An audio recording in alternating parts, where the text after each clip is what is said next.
Un nouveau revers pour les équipes parisiennes en Ligue des Champions féminines. L'Asvel rate sa première à la LDLC Arena en Euroleague de basket. Une Coupe Davis de tennis qui connaît ses demi-finalistes ou encore 400 000 billets à la vente pour les Jeux Olympiques et Paralympiques de Paris jeudi prochain. C'est le menu de la Revue Sport du 24 novembre 2023.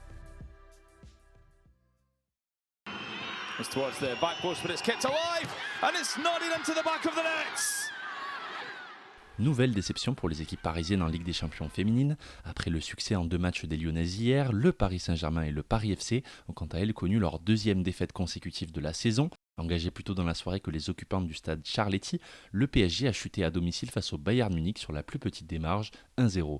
Les Rouges et Bleus ont été punis sur un coup franc bien frappé et dévié par Giudis Perla-Vigodostir pour la défenseuse Magdalena Eriksson à la 24e minute. Et puis à 21h, c'était le Paris FC qui réalisait son premier déplacement de la saison en terre anglaise et à Londres. Face à Chelsea, les Parisiennes ont concédé un score lourd de 4-1. Elles ont pourtant été loin d'être ridicules, en rentrant même au vestiaire dos à dos avec leur adversaire du soir. Mais l'efficacité chirurgicale de la redoutable attaquante australienne Sam Kerr a fait la différence.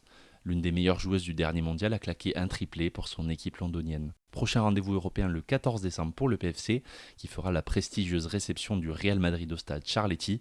Le PSG recevra les Italiennes de l'AS Roma à la même date.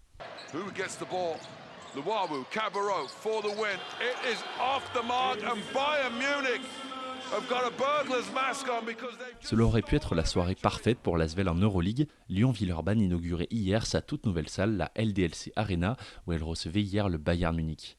Devant pas moins de 11 354 spectateurs venus en nombre pour cette première, l'Asvel a malheureusement essuyé un scénario cruel, celui de perdre d'un petit point, après 2 prolongations dans ce match 100-101. La faute à un lancer franc de Nils Giffey à 2 secondes du buzzer, suite à une faute sifflée contre Geoffrey Lauvergne à l'autre bout du parquet, qui avait le panier de la victoire au bout des bras. Ce ne sera encore malheureusement pas pour cette fois pour Lyon-Villeurbanne. L'Asvel enregistre ainsi sa 9e défaite européenne consécutive à domicile, avec une dernière victoire sur leur sol qui remonte au 26 janvier 2023 en Euroleague. L'année en individuel est bel et bien terminée en tennis, mais pas celle en équipe.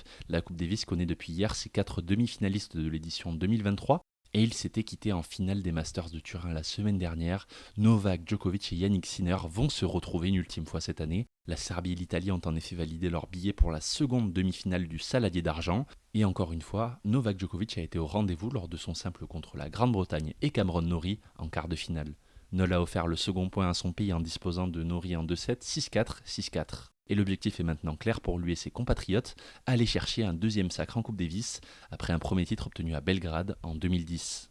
Pour l'Italie, tout s'est joué sur le point décisif du double face aux Pays-Bas en quart de finale. La paire Yannick Sinner-Lorenzo Sonego y est venue à bout du duo Talon Grigspor et Wesley Koolhof en 2-7, 6-3, 6-4. Dans l'autre demi-finale de cette Coupe Davis qui connaîtra son vainqueur dimanche, ce seront l'Australie et la Finlande qui se feront face pour espérer rallier la finale. Et il faudra être réactif jeudi prochain. Paris 2024 a annoncé la mise en vente le 30 novembre de près de 400 000 nouveaux billets. Cela concerne l'ensemble des sports au programme et aussi bien la billetterie des Jeux Olympiques que celle des Jeux Paralympiques. Un lot de billets pour les cérémonies d'ouverture sera aussi mis en place. Un tiers de ces billets seront proposés à 50 € et moins et près de 2 tiers à moins de 100 €. Le seul mot d'ordre sera surtout la réactivité pour celles et ceux qui veulent s'offrir des places en cette fin d'année, puisque c'est la règle du premier arrivé, premier servi qui primera pour l'écoulement de ces billets.